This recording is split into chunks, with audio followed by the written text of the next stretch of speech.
The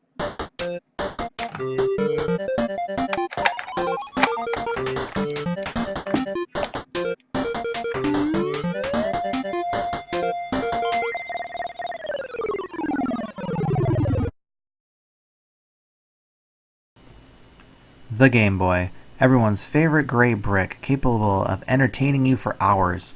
It was released in 1989 and discontinued in 2001 with the release of the Game Boy Advance. In between, there were other incarnations. There was Game Boy Pocket and Game Boy Color. They were all considered Game Boy, though, and in its lifetime, it is said to have sold over 118 million units worldwide.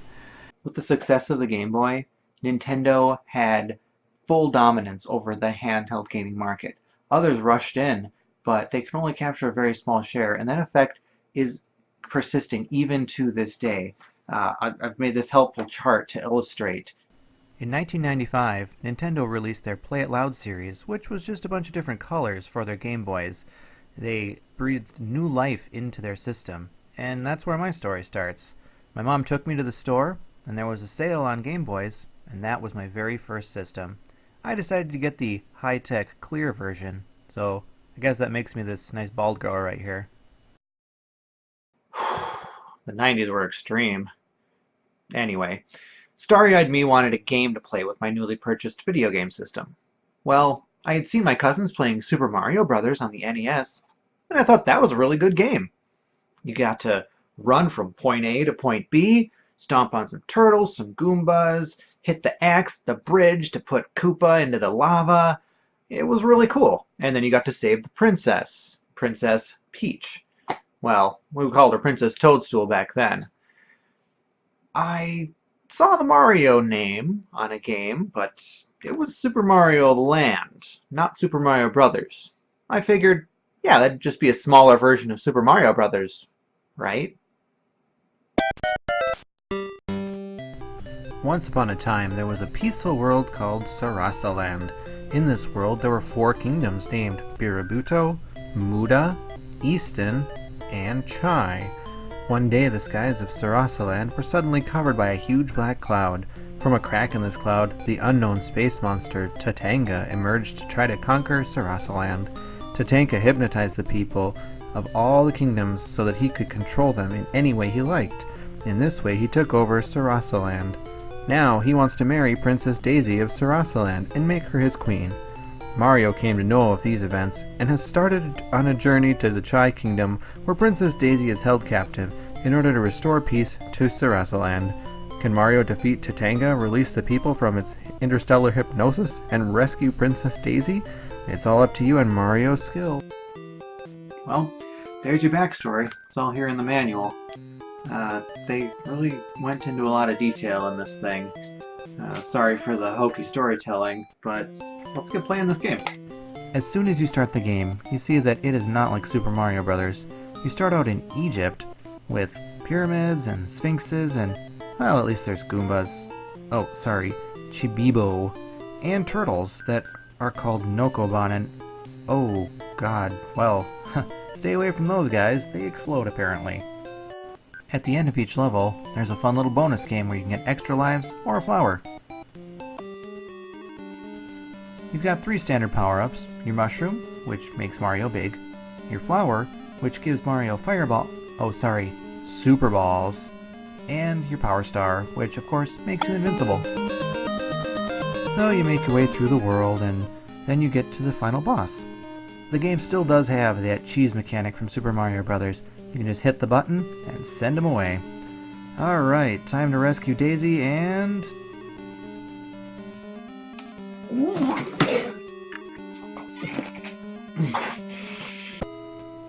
In the next level, you get dropped off by a spaceship, and then you get to run through a bunch of platforms over some water.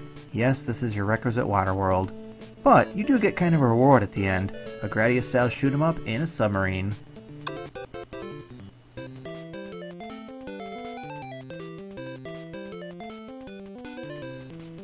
After that fun level, we get to find Daisy and...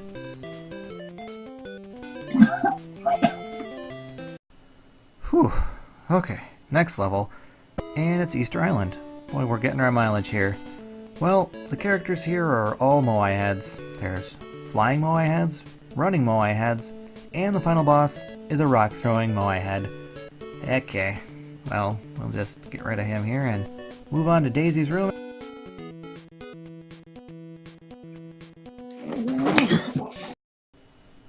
Oh, last world. And looks like a Japanese-themed world with some kick-ass music.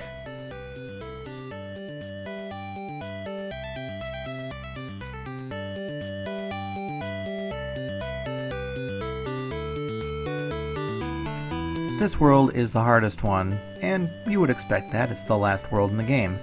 Well, these 3 levels have a lot of platforming, a lot of enemies that decide just to come back to life, and a lot of these piranha plants.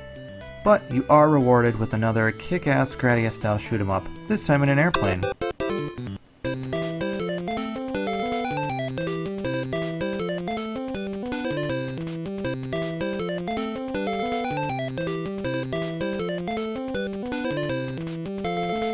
At the end of this shoot-'em-up, we get to our spaceship, or what's supposed to be a spaceship, and at the end of that, we got our final boss.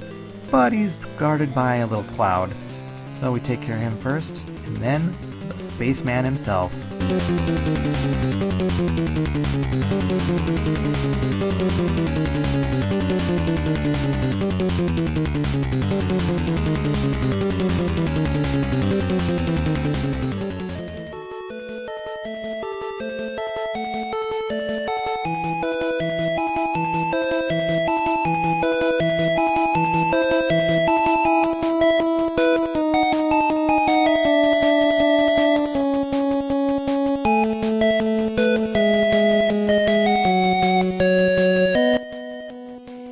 Well, that's Super Mario Land.